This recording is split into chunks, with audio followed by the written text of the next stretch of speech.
Oh, welcome to the audiobook reading of The God in the Clear Rock. Let me turn the audience down there a little bit, they're kind of loud. Wow, it's jittery tonight. I wonder what's causing that. The system's got a ghost in it. Ghost in the system, ghost in the machine. Okay. All right. Let's see. It's Wednesday. It's 9 o'clock. And let's see. We'll bring over our timer. There's our timer. And oh, I forgot to show you. Yes. I have the lower third. I got it in purple tonight too. Watch. See? Still got sound effects too. Kind of cool, huh? All right. Let's do the clock thing. Oh, well, let's first. I'll catch you up by reading real quickly. Ready? She and Jacinto walked carefully through the minefield of dead knowledge, sidestepping the dusty and strangely smooth-browned piles. The stacks looked like a forest of square trees, all chopped down to a couple of feet tall and now covered in brown moss. The shadows from their lamps moved between the stacks like stealthy whispers. That's where we stop. So let me start the timer. Timer is away. The only sound was the slight crunching of their boots as they approached the back wall of the molded library.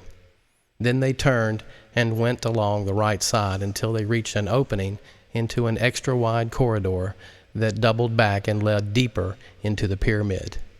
The long, dark tunnel ended in another massively large room.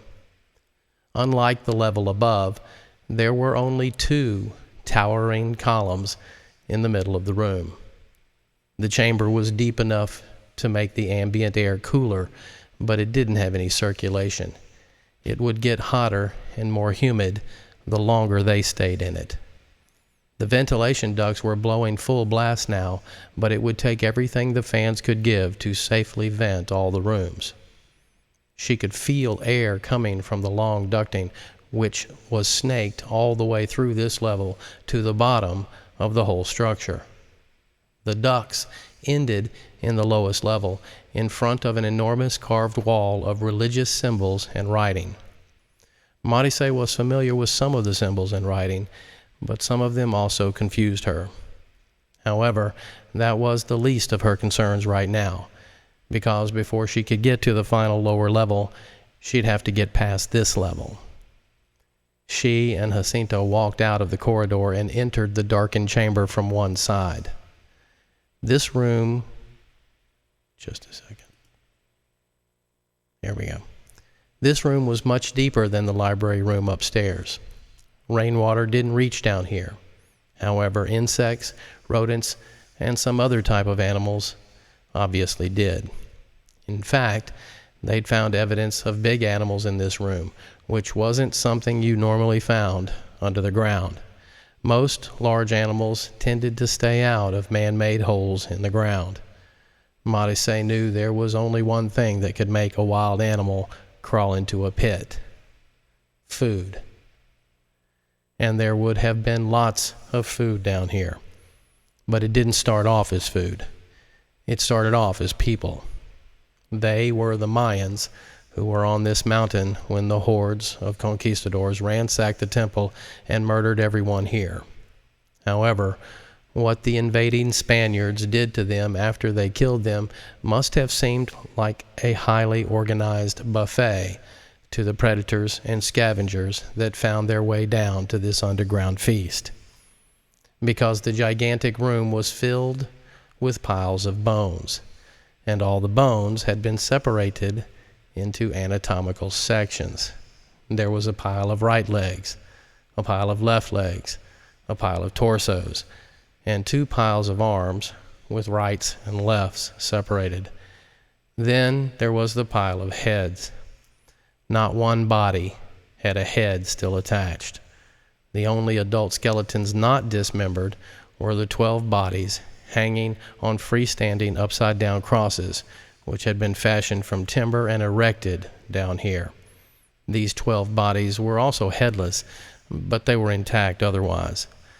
They were the members of the Mayan High Council of Priests, who had been speared long ways through the neck and torso, then hung upside down and lashed to the pole in a gruesome inverted crucifix. The 12 freestanding spikes with skewered priests were lined up in a large circle that surrounded the 2 giant columns in the center of the room. The gruesome piles of skeletal body parts were spread around the perimeter of the chamber. The only exception to the piles of bones were the tiny skeletons in between the 2 giant columns. These bodies were obviously children. Marise hoped they were already dead before this happened to them. As she and Jacinto walked past the great columns, she could see the tiny heads that had been separated from their little bodies and lined up between each of the 12 spikes around the columns. It was like someone used the little skulls to play connect the dots between the crucifix posts. But it was what was in the middle of the 2 stone columns that would probably haunt Marise for many years. Between the 2 vertical beams holding the middle of the pyramid up, each of the headless bodies of the children had been laid out in a perfectly straight line next to each other, like they were all taking a nap. They had been painstakingly lined up from largest to smallest, like keys on a life-sized xylophone, and each of the skeletal remains had been hacked into 2 pieces at the midsection and then separated by almost exactly 2.5 feet. Marise stopped and looked at the skeletal remains of a young boy near the middle of the split children. "Look at the hacking marks at the spine here." She pointed to the severed spine of Quatsi with her spotlight. Jacinto stopped and knelt down next to her.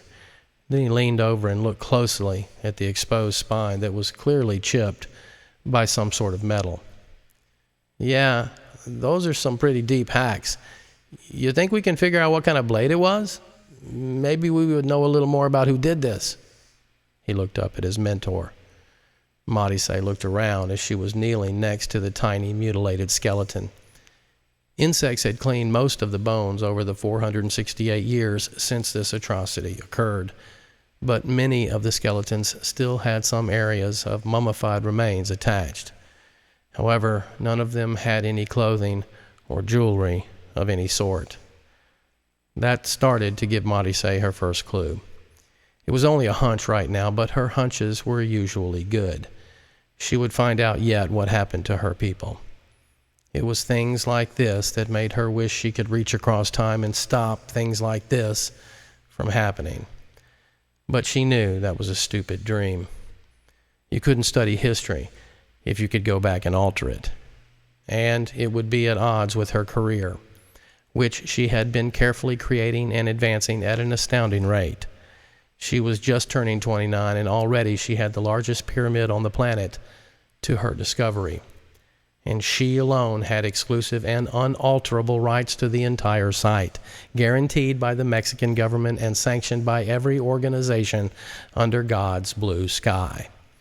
This was her mountain, and this was her pyramid, which meant this was her atrocity to figure out.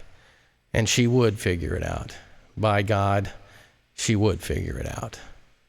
And Marise knew where she was going to start her investigation. It wasn't here in this horror show. It was all the way down in the bottom of the pyramid. That was where she intended to go next. Let's start at the bottom. This is a layered pyramid. The first structure is the lowest.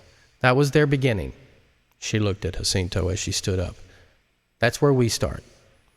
Then she turned and walked past the neatly halved children and the separated body parts of the adults and made her way to the back wall that hid the hallway to the last set of stairs. When the final body count was made, the shocking human desecration would account for 567 adults and 111 children. Not all the bodies were complete. A couple of big cats made it in a few days after the massacre, when a section of rubble caved in up top and left a small opening in the rocks. The big cats left after they'd eaten their fill. After that came more scavengers drawn by the odor of death. The back wall hid a large passage between two of the panels. This was where Marise and Jacinto went next. The walls began to get more simple in design and decoration. Then they became plain stone expanses. When they got to the bottom of the wide cut-back stairwell into the deep earth, the corridor opened up into a sloped hallway that was shaped like a long tunnel. It went forward for a dozen meters before the stone hallway opened up into an extremely wide room about 30 feet tall, with a forest of columns that went back into darkness on both sides. As they made their way into the dark cavern, the sound from their shoes echoed up into the spaces between the giant stone supports. The room felt like it was far under the earth. Marise knew that if they went straight through this pitch-black forest of columns, she would come to a massive wall of glyphs and carved art. It was enormous, over 20 feet tall and 100 feet wide, and it was also covered with intricate carvings and more unknown Mayan glyphs. But that was not where Marise was headed. She turned to the left as soon as she and Jacinto got into the petrified forest of stone. Then she started toward the far back corner as directly as possible without running into one of the multitude of vertical supports holding millions of tons of earth and stone above her head. When they got past the last of the giant columns, there was a small corridor which was outside the forest of cylindrical supports. She turned to the right and started straight for a large, corbelled rock doorway against the side wall. The stone entrance was several feet wide and went into a completely dark and quiet room. The lights from their LED lamps lit up the plain walls as they moved silently into the almost empty chamber. On the back wall was a smaller version of the carved mural in the main room next door. There were 3 other rooms just like this one at the other 3 corners of the massive room outside this antechamber. But only this room had what Marise was heading toward right now. Only this room had bodies in it. All the bodies were in the back of the room next to the carved wall. Actually, all of them were on one end of the carved wall. That was exactly where Marise marched. When she got there, she began setting out her LED sten lamps.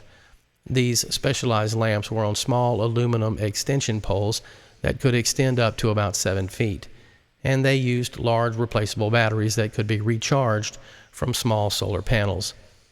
The lightweight head had an array of bright LED lights under a Fresnel lens plate that extended up out of the heavier battery pack which sat on the ground. The units put out a bright but ultra-cool light, which was important in places like this. One of the rules of underground archaeology is not to put in any more heat than necessary, because heat from a living body was a big enough problem to deal with. Body heat combined with hot, humid breath was essentially caustic to priceless artifacts and all underground archaeological locations. They were also potentially toxic to the humans who were responsible for putting the heat and moisture there in the first place. Marise walked over to the ventilation tube when she finished setting up her pair of sten lamps and glow sticks. The air coming through the wide, flexible tube was not terribly cool, but it was more refreshing than the stale, centuries-old air that was in here. Jacinto joined her after he set up his lights. "Now what, boss? You forgot the Corona lights." Then he gave her that crooked smile. She smiled and grabbed her water bottle, then took a sip. "Better learn to pretend, my friend." Then she turned her head-mounted light LED toward the bodies in front of them. Jacinto laughed. "Uh-oh. She's not only on her way to becoming the most famous female archaeologist of our time, but she's a poet." Marise didn't look back. "The most famous archaeologist, period. Man or woman," she said calmly. Then she turned to smile at him, but her headlight temporarily blinded him. Jacinto winced out loud. Ouch! Yes, Your Majesty. Anything you say, Your Highness. Just don't shine the bright light in my tender Cuban eyes anymore. No mas, por favor. Marise ignored him. Oh, shut up, you pussy. Then she turned and walked over to the 6 bodies on the floor. The area now lit from the LED lamplights like a small construction site with miniature work lights. She quickly looked over the scene from one side to the other. These bodies were mostly mummified remains. Very few insects must have found their way down here. They also were not mutilated or naked. She squatted down next to one of the Mayan remains closest to her. She could clearly see a stabbing puncture on the stretched and dried skin of the man. It was right over his heart.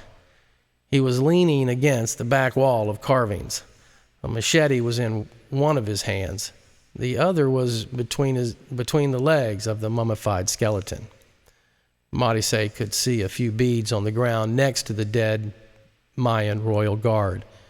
She leaned down to grab one, but when she did, she saw a glint from the stin lamps on something behind the body. As she turned her head and looked against the wall on the floor, Marise saw a small piece of metal, or at least it looked like a piece of metal. She got down on her hands and knees and leaned into the lower torso of the skeleton while she reached around with her arm. Jacinto couldn't help himself when he watched his professor lean into the lap of the dead guard. Boss, I know you're only into old guys. I mean, really old guys, like a couple of 1,000 years old. But come on, I don't think it's going to work. We'll stop there. All right. Nobody's written any comments, so I don't have anything to say tonight. Except, hey, it's Wednesday, it's hump day, it's halfway through. Everything's looking good. I'll see you guys on the next one. Where's my little thing right there? Here we go.